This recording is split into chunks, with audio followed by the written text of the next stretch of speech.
আচ্ছা বলেন তো দেখি, এই যে ইসলামটা আপনারা পেয়েছেন, এত সোজা ইসলাম কি আপনারা পেয়েছেন? আমি আপনি যেরকম ইসলামটা পেলাম, নবীরা সাহাবীরা এত সুন্দর ইসলাম কি পেয়েছে তারা? তারা ইসলাম কায়েম করার জন্য নিজের রক্ত ঢেলে দিয়েছে, নিজের স্ত্রীকে বিধবা করেছে। তারা হক কথা বলতে গিয়ে রক্ত ঝরাতে ঝরাতে এই পৃথিবীর জমিনের মধ্যে জান দিয়েছে। কথা বলেন ঠিক কিনা? আওয়াজ হয় না কেন? হক কথা বলতে কি এমন ভয় আছে ভাই? তাও আওয়াজ হয় না। চিৎকার বাড়তে হবে। এটা কোরআনের মাহফিল, এটা কোনো যাত্রার মঞ্চ না। কথা বলেন ঠিক কিনা? আমার ভাইয়েরা শোনেন, এই ইসলামকে কায়েম করার জন্য নবীজি পর্যন্ত এই জমিনের মধ্যে রক্ত ঝরিয়েছে। যেই নবীজিকে দেখলে পরে 3 দিনের ক্ষুধা নিবারণ হয়ে যেত। সুবহানাল্লাহ। আমি একজন সাহাবীর ঘটনা বলবো, নাম ছিল হযরত বেলাল রাদিয়াল্লাহু তাআলা। জোরে বলেন কোন সাহাবী? হযরত বেলাল রাদিয়াল্লাহু তাআলা আনহু ইসলামের জন্য এই পৃথিবীর মধ্যে যতটুকু রক্ত ঝরিয়েছে, যতটুকু আপনার কষ্ট করেছে, যতটুকু সহ্য করেছে, এই রকম কষ্ট যদি আমার আপনার বুকের উপর দেওয়া হয়, আল্লাহে আল্লাহর কসম করে বলছি, আমার আপনার ঈমান সেকেন্ডের মধ্যে নাই হয়ে যাবে। কথা বলেন ঠিক কিনা? কারণ আমাদের ঈমানটা বর্তমান এমন ঈমান হয়েছে, কচু পাতার উপর পানি রাখলে যেমন পানিটা এদিক এদিক হেলান দেয়, আমাদের ঈমানটা তেমন হয়েছে। কথা বলেন ঠিক কিনা? কিন্তু আমাদের ঈমানটা হওয়ার দরকার ছিল ওমর ইবনুল খাত্তাবের মতো, আমাদের ঈমান হওয়ার দরকার ছিল উসমানের মতো, আমাদের ঈমানটা হওয়ার দরকার ছিল আলী রাদিয়াল্লাহু তাআলার মতো। কথা বলেন ঠিক কিনা? কিন্তু আমি আপনি মুসলমান হয়েছি একদম বিড়ালের বাচ্চা। ঠিক কিনা? আমাদের কলিজা বাঘের মতো নাই, সিংহের মতো নাই, আমাদের কলিজা একদম বিড়ালের মতো। এই জন্য আমার ভাইয়েরা গভীর মনোযোগ দিয়ে শুনবেন। হযরত বেলাল রাদিয়াল্লাহু তাআলা আনহু ইসলামের জন্য কেমন করে, দেখেন কি দিয়েছে ইসলামের জন্য, কতটুকু কষ্ট করেছে। হযরত বেলাল রাদিয়াল্লাহু তাআলা আনহু দেখতে অত সুন্দর ছিল না, কালো কুটকুটে একজন লোক ছিল। বাড়িটা ছিল আফ্রিকায়। যে আফ্রিকার মানুষগুলা কালো কুটকুটে হয়, দাঁতগুলা একদম আঁকা বাঁকা, দেখলে পছন্দ হয় না।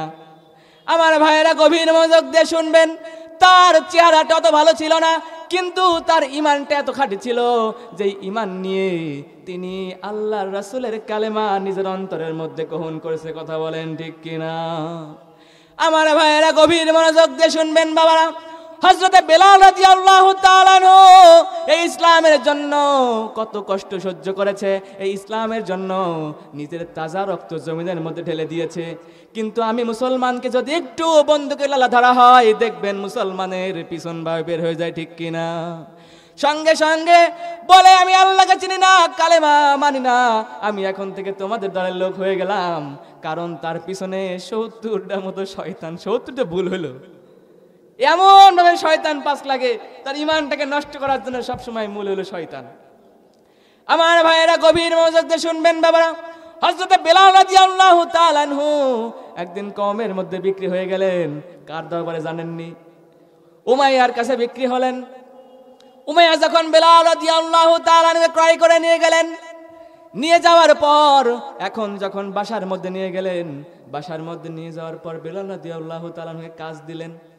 হযরত বেলাল রাদিয়াল্লাহু তাআলা আনহু যখন কাজ দিলেন, বেলাল রাদিয়াল্লাহু তাআলা আনহু কি করলেন? কাজ করে আর মাঝে মাঝে সব সময় মুখ দিয়ে শুধু আল্লাহ আল্লাহ আল্লাহ জিকির করে। মারহাবা বলে। কি জিকির করে? আল্লাহ আল্লাহ জিকির করে, আল্লাহর নাম নেয়, নবীর নাম নেয়। এই কষ্ট, এই বেদনা ওই উমাইয়ার সহ্য হয় না। সহ্য হবে কেমন করে? যারা এই জমিনের মধ্যে হক কথা বলেছে, যারা এই জমিনের মধ্যে হকের পথে থেকেছে, ইসলামের কথা বলেছে, কোরআনের কথা বলেছে, তাদের উপর জেল দেওয়া হয়েছে, জুলুম দেওয়া হয়েছে। কথা বলেন ঠিক কিনা?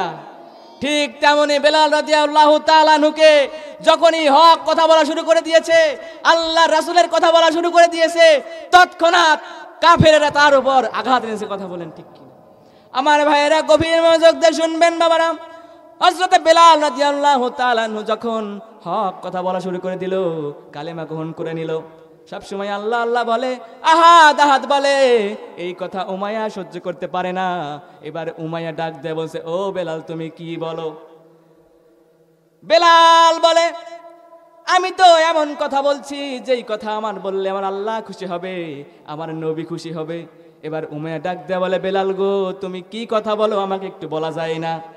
যখনই বলে আমি এমন একটা ধর্ম গ্রহণ করেছি যেই ধর্মের স্রষ্টা হলো আল্লাহ, আর সেই ধর্মের প্রতিনিধি হলো হযরত মুহাম্মদ সাল্লাল্লাহু আলাইহি ওয়াসাল্লাম।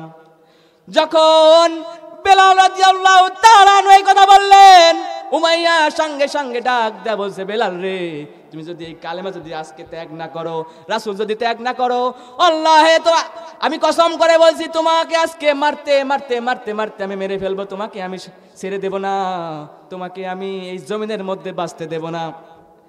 আচ্ছা বলেন তো দেখি, ইমানদারের কোনো ভয় আছে? তাকে যদি বলা হয় তোমাকে আমি ওই কেদারপাড়ার মোড়ের উপর জবাই করব, ওর কি কোনো ভয় থাকবে বলেন তো? কখনোই ভয় থাকবে না। যদি তিনি হক পথে থাকে, আল্লাহর পথে থাকে, কোরআনের পথে থাকে, কখনো তার ঈমান দুর্বল হবে না। কথা বলেন ঠিক কিনা? আমি রেদওয়ান সিদ্দিকী বলছি, আমার বয়সের কতটুকু হয়েছে, আমাকে যদি বলা হয় তোমাকে আমি এখন জবাই করব, তুমি তারপর ঈমানটা ছেড়ে দাও, আল্লাহি আল্লাহর কসম করে বলছি, এতগুলা মানুষকে সাক্ষী দিয়ে বলে যাচ্ছি, কখনো আমি আমার ঈমানটাকে বিক্রি করব না। কারণ আমি জেনেছি ঈমান অর্থ কি, নবী অর্থ কি, আল্লাহ মানে কি, এইগুলা যার অন্তরের মধ্যে যাবে সে কোনো বাতিলের পক্ষে কথা বলতে যাবে না। কথা বলেন ঠিক কিনা? আমার ভাইয়েরা গভীর মনোযোগ। এবার যখন বেলাল রাদিয়াল্লাহু তাআলা আনহুকে উমাইয়া ডাক দেয়া বলে, উমাইয়া রে তোমাকে এক্ষুনি এই কর্ম ত্যাগ করতে হবে। এবার বেলাল রাদিয়াল্লাহু তাআলা আনহু ডাক দেয়া বলে, ও উমাইয়া আজকে যদি তুমি আমাকে মারতে মারতে মারতে মারতে শেষ করে দাও, তবু আমি বেলাল এই ধর্ম ছাড়তে রাজি না। আল্লাহু আকবার। আর একটা আওয়াজ দিয়ে বলেন আল্লাহু আকবার। এবার উমাইয়া কি করলো শুনে রেখে দেন, যে রেখে দেন। উমাইয়া এবার বেলাল রাদিয়াল্লাহু তাআলা আনহুকে ডাক দেয়া বলছে, বেলাল তুমি কি সত্যি এই ধর্ম ত্যাগ করবে না? বেলাল বলে, না না না, আমি এই ধর্ম ত্যাগ করতে রাজি না। এবার উমাইয়া রাদিয়াল্লাহু, এবার কাফের উমাইয়া বলছে, ও বেলাল তুমি যদি এই ধর্ম ত্যাগ না করো বেলাল, তাহলে আমি তোমাকে এক্ষুনি পাগলা ঘোড়ার পিছনে বেঁধে দেব, বেঁধে বেঁধে বালুর মধ্যে ছেড়ে দিব। যেই কথা সেই কাজ। হযরত বেলাল রাদিয়াল্লাহু তাআলা আনহুকে এবার উমাইয়া কি করলো, পায়ের সঙ্গে বেঁধে দিয়ে পাগলা ঘোড়ার সঙ্গে ছেড়ে দিল, উত্তপ্ত মরুভূমির মধ্যে বালির মধ্যে ছেড়ে দিল।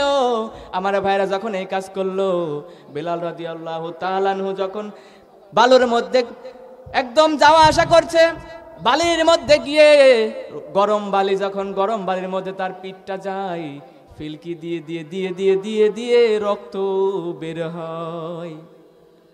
এবার উমাইয়া ডাক দেয়া বলে, বেলাল রে এখনো বলো সময় আছে, তুমি এখনো বলো তুমি ইসলাম ছাড়বে কিনা, তুমি ইসলামটা ত্যাগ করবে কিনা। এবার বেলাল রাদিয়াল্লাহু তাআলা আনহু বলছে, ও উমাইয়া আমি তোমাকে আগেই বলে